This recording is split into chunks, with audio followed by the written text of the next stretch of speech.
Hey guys, Dave here, back with another miscellaneous vinyl finds video for you.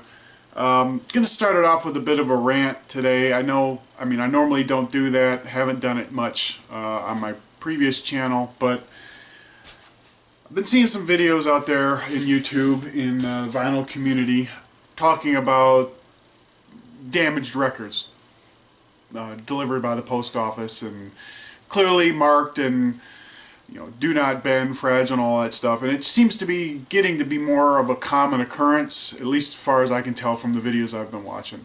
And until this point, I kind of thought it was just, a random thing. I mean, it happens, right? But it didn't seem to be too much of an epidemic. But let me share my own little story. And if I hadn't, if I hadn't been seeing your videos talking about the same thing, I would have just thought this was the result of the jerkwater town that I live in. But so I ordered this 7-inch. It came obviously marked that this is probably fragile and you probably shouldn't bend it. Front and back marked the same thing. What do you see there? It was enclosed or encased in this. I mean, it's not the greatest packaging, but it's pretty thick cardboard. Should have been sufficient given the warnings. It looks a little bent there. So, did it survive? Well, I wouldn't be making this rant if it did, right? No, I don't know if you can see that. There's a, let's see. There we go. Look at that. I mean, this wasn't an expensive record. It wasn't rare by any means, but man, it's clearly marked on there to be a little careful. And I don't know, is it just something that the post office is just fed up with all the special care and handling that we require as record collectors? They just hate vinyl? I don't know. Whatever. That's my little rant. Just be careful of stuff that you get shipped through the USPS, I guess. And they wonder why they're losing business. I don't know. Alright, rant's over. Moving on to the cool stuff. This first album is, another thread that I've been seeing out in the vinyl community quite a bit. Perfect albums, that kind of thing. I don't know. There's just really not many records that I find to be perfect, per se. But this one certainly, if my life was on the line and I had to pick one, this is one of my absolute favorite albums of all time, and my definite favorite album from The Who. This is 1971's Who's Next, and this is not an original press, and now I remember, it's a 1973 repress.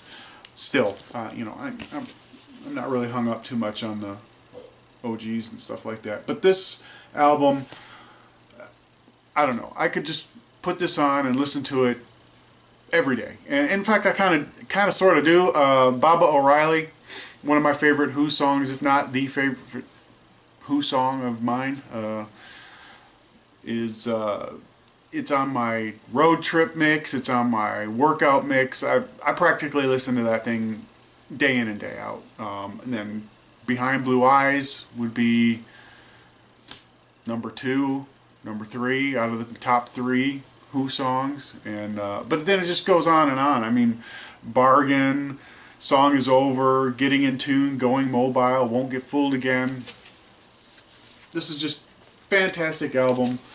I'm sure I know most of you know this album anyway, inside and out, but that's my opinion.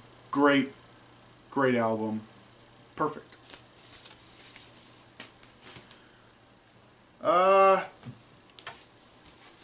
Prog seems to be kind of the darling genre of the VC, and it's something that I try over and over and over again. Now, I love the Moody Blues. I can deal with Yes every now and then. Genesis I'm just starting to work on, but I'm really not. I want to be a prog guy, but sometimes it's just, I don't know. And listen to the prog experts. NPR is going to have a prog expert dispelling all the critics tomorrow morning apparently, so I'm gonna have to check that out. But anyway, yeah, it total intellectual over riff rock, I get it, but so maybe I'm not intellectual enough. But this one is another attempt at dipping my toe into the prog waters. This is the self-titled album from Emerson, Lake and Powell. Occurred, of course, after Emerson, Lake and Palmer. This has Cozy Powell along with Emerson and Lake. And, you know, I don't know. It's okay. It's definitely much more theatrical, cinematic, I guess, almost, than I kind of expected. The song, lead-off song on side 2, Touch and Go. When I put this on, I instantly recalled that from back in the day. Oh, by the way, this came out in 1986. Yep, on Polygram. Remember this from back in the day, MTV, and it must that must have been where the memory's coming from, because it did sound familiar. But it's also apparently based on a English folk tune, so maybe that's where it comes from. I don't know, but I don't know. I just didn't really feel this one, and it's. I'm just gonna have. I guess I chalk it up to my. I don't know. I'm not being predisposed to liking prog. There's definitely some, especially lyrical references back to ELP, Emerson, Lake and Palmer era, and so if you're into that, I guess this would be okay. This was their one and only album. Of course, Keith Emerson, Lake and Powell are all gone now. We lost Lake and Emerson late last year. But anyway, I don't know. Should I keep trying the prog train? I don't know. We'll see. This is another one that my wife actually had a hand in buying. This is a band that I've kind of danced around for quite a long time. Not really sure what I felt about them.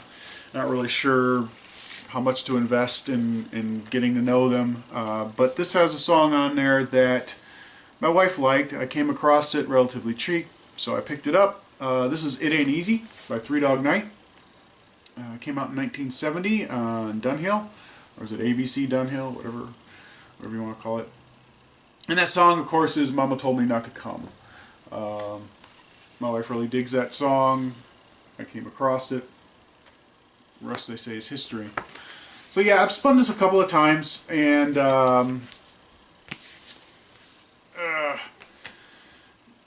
I don't know. I probably need to spend more time with it. I mean, it's all right. It's definitely, you know, it's definitely blues rock, but there's a lot of other things going on. There's some soul happening, Motown.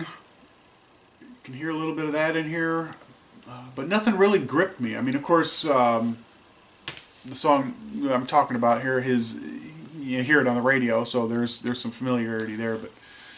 As far as the rest of it, I don't know. I guess I'm going to have to try to either spend a little bit more time with this, or I guess they put out another song or another album in 1970 called Naturally, I think it was. I might try to pick that up too.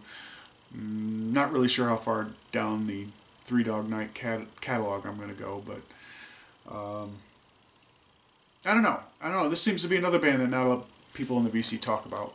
I don't know. Is there a reason for that? Am I actually on the same page with most people with this one, or am I an outlier? I don't know. All right. Finally, I'll show off an album that probably bookends everybody's collection, and that's Eliminator from ZZ Top. And this is just another great album. I'm not going to call it a perfect album by any means, but I do really enjoy this album. This came out in 1983. On Warner Brothers, I want to say. Well, I know it came out on Warner. Yep, 1983 on Warner Brothers. And of course, this spawned hit after hit on the radio back then. Give Me All Your Lovin', Got Me Under Pressure, Sharp Dressed Man, Legs, TV Dinners. But the rest of the songs are great. I mean, not great, but the rest of the songs are enjoyable, very enjoyable.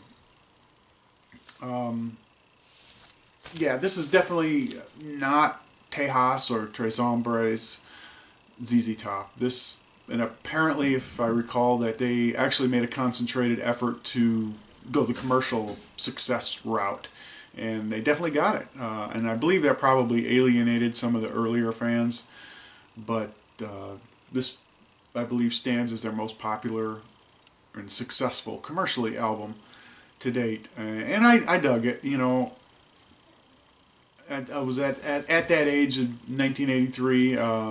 In fact, I meant to bring it down, but I forgot. I still have the single that I bought of Legs. Yeah, I've still got that single that I bought originally back in '83 upstairs. So maybe sometime I'll get it out and show you. But anyhow, yeah, I really dug this album, and the follow-on Afterburner I got into. I really enjoyed that one as well. But after that, they sort of they lost me, and I haven't picked up a ZZ Top album since. But this was a good one. Like I say, probably bookends most people's collection. In fact, John Bellamy just showed the. Uh-oh, Maeve just got a bath. She's running around. John Bellamy just showed this album in his video. Hey, John. John doesn't watch my videos, but go ahead and check out his channel anyway. But yeah, ZZ Top, good album. That's all I got, guys. So I'll wrap this up really quick and catch you next time, whenever that might be. All right, take it easy.